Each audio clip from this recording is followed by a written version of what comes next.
Hello friends, welcome back to my channel.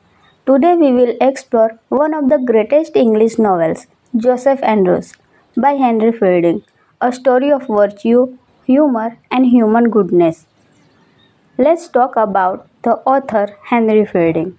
Henry Fielding, born in 1707 in England, was a novelist, playwright and magistrate. He is often called the father of the English novel because he helped shape the form of modern fiction.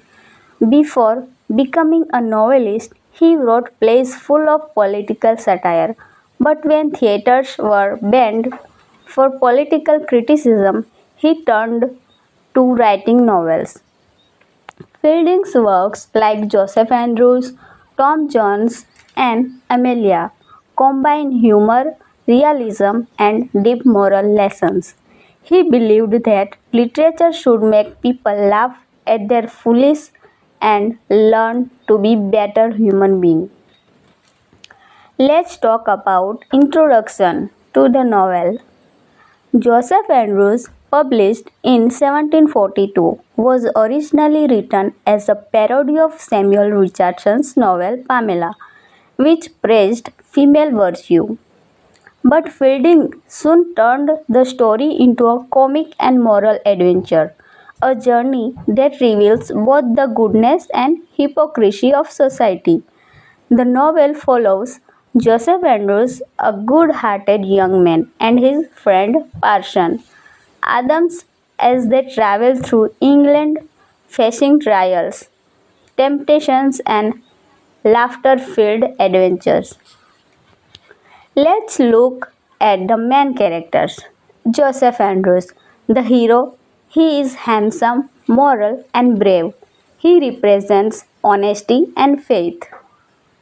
Next character we have Parson Adams, a lovable, innocent clergyman. He is wise but naive. He shows true Christian charity by helping everyone without expecting anything. Fanny Goodwill, Joseph's pure and faithful lover.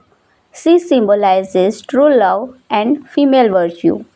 Lady Booby represents hypocrisy and lust of the upper class. She pretends to be moral but acts immorally. Mrs. Slipslop, a comic servant who imitates her mistress' pride and speech. She shows how foolish people act when they try to be what they are not. Mr. Wilson, a reformed man who gives moral depth to the story through his life lessons.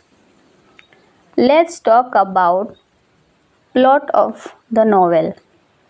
The story begins with Joseph Andrews, a handsome and virtuous footman working for Lady Booby, the widow of Sir Thomas Booby.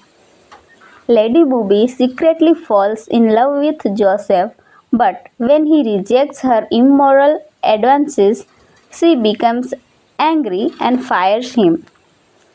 Joseph decides to return home to his beloved Fanny Goodwill. On his way, he is attacked and robbed by thieves, left almost dead on the road. He is rescued by Parson Adams, a kind and simple clergyman who is traveling to London to publish his sermons. Adams nurses Joseph back to health and they begin their journey together. Along the way, they face many comic and moral adventures. Greedy innkeepers, false priests, proud landowners, and fake gentlemen.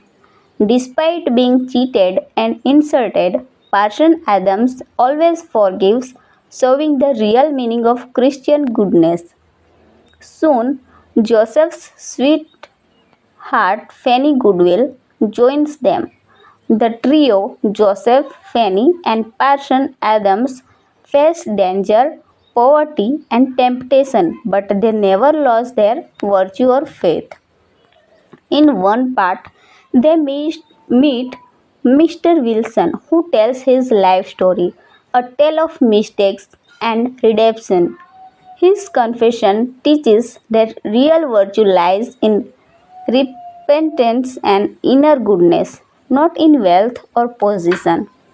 As the story nears its end, Joseph and Fanny decide to marry, but they suddenly learn a shocking truth. Fanny might be Joseph's long lost sister. The story reaches a comic climax as this confusion is cleared. Fanny is not his sister and they can safely marry. In the end, Joseph marries Fanny. His sister Pamela marries Mr. Booby. Parson Adams returns happily to his parish. Lady Booby remains angry and defeated, symbolizing the fall of hypocrisy. The novel ends with the victory of virtue, honesty, and love. There are themes in the novel. The novel explores many deep themes: virtue and morality. True virtue lies in one's heart, not in social class or wealth. Hypocrisy. Fielding mocks the false morality of people who appear good but are selfish inside. Christian charity. Through Parson Adams, Fielding shows real Christianity, helping others, forgiving and living simply. Social class and inequality. The poor are often more virtuous than the rich. Journey and experience. The road symbolizes life's journey, full of trials that test a person's character. Conclusion of the novel is, in the end, Joseph Andrews is not just a story, it is a mirror of life. Through humor and morality, Henry Fielding teaches that virtue may be tested, but it always wins in the end. Joseph, Fanny, and Parson Adams show us that goodness, kindness, and truth are the highest human values. Fielding makes us laugh, but he also makes us think. And that's why Joseph Andrews remains one of the greatest works in English literature. Thank you for watching. If you enjoyed this summary, don't forget to like, share, and subscribe for more insights. See you in the next video.